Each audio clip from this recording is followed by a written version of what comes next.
መጽሐፈ ምሳሌ ምዕራፍ 10 የሰለሞን ምሳሌዎች ጠቢብ ልጅ አባቱን ደስ ያሰኛል፣ ተላላ ልጅ ግን ለእናቱ ሐዘንን ያተርፋል። ያለ አግባብ የተገኘ ሀብት አይጠቅምም፣ ጽድቅ ግን ከሞት ይታደጋል። እግዚአብሔር ጻድቁ እንዲራብ አያደርግም፣ የክፎችን ምኞት ግን ያጨናግፋል። ሰነፍ እጆች ሰውን ያደያያሉ፣ ትጉ እጆች ግን ብልጽግናን ያመጣሉ። ሰብሉን በበጋ የሚሰበስብ ጠቢብ ልጅ ነው፣ በምክር ጊዜ የሚተኛ ግን ውርደት ይከተሉ።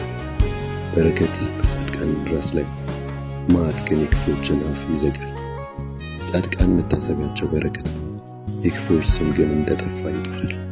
በልቡ ጠቢብ የሆነ ትእዛዝ ይቀበላል፣ ለፍላፊ ተላላቅም ወደ ጥፋት ያመራል። ሐቀኛ ሰው ያለ ስጋት ይራመዳል፣ በጠማማ ጎዳና የሚሄድ ግን ይጋለጣል። በተንኮለኛ ዓይን የሚጠቅስ ሐዘን ያስከትላል፣ ለፍላፊ ተላላም ወደ ጥፋት ያመራል። የጻድቅ አንደበት የሕይወት ምንጭ ናት፣ መዓት ግን የክፎችን አፍ ይዘጋል። ጥላቻ ጠብን ያነሳሳል፣ ፍቅር ግን ስህተትን ሁሉ ይሸፍናል። ጥበብ በአስተዋይ ሰው ከንፈር ትገኛለች፣ በትር ግን ማመዛዘን ለጎደለው ሰው ጀርባ ነው። ጠቢባን ዕውቀት ያከማቻሉ፣ የተላላ አንደበት ግን ጥፋትን ይጋብዛል። የባለጠጎች ሀብት የተመሸገ ከተማቸው፣ ድህነት ግን የድሆች መጥፊያ ናት። የጻድቃን ደመወዝ ሕይወት ታስገኝላቸዋለች፣ የክፎች ተርፍ ግን ቅጣትን ታመጣባቸዋለች። ተግሣጽን ነቅቶ የሚጠብቅ የሕይወትን መንገድ ያሳያል፣ እርምትን የማይቀበል ግን ሌሎችን ወደ ስህተት ይመራል።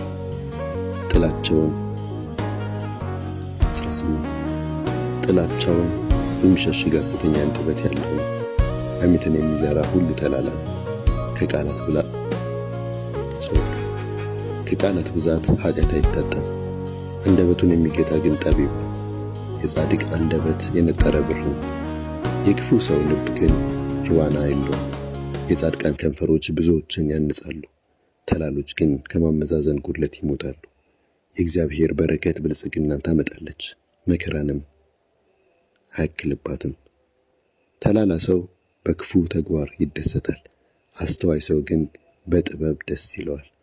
ክፉ ሰው የፈራው ይደርስበታል፣ ጻድቅ የሚመኘው ይፈጸምለታል። አውሎ ነፋስ ሲነሳ ክፉዎች ተጠራርገው ይወሰዳሉ፣ ጻድቃን ግን ለዘላለም ጸንተው ይኖራሉ። ሆምጣጤ ጥርስን፣ ጢስ ዓይንን እንደሚጎዳ ሰነፍም ለሚልኩት እንዲሁ ነው። እግዚአብሔርን መፍራት ዕድሜን ያረዝማል፣ የክፉዎች ዕድሜ ግን በአጭር ይቀጫል። የጻድቃን አለኝታ ደስታ ነው፣ የክፉዎች ተስፋ ግን ከንቱ ሆኖ ይቀራል። የእግዚአብሔር መንገድ ለጻድቃን መጠጊያ፣ ክፉ ለሚያደርጉ ግን መጥፊያቸው ነው። ጻድቃን ፈጽሞ አይነቀሉም፣ ክፎች ግን በምድር አይኖሩም።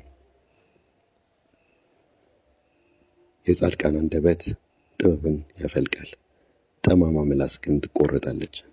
የጻድቃን ከንፈሮች ተገቢውን ነገር ያውቃሉ፣ የክፎች አንደበት ግን የሚያውቀው ጠማማውን ብቻ ነው።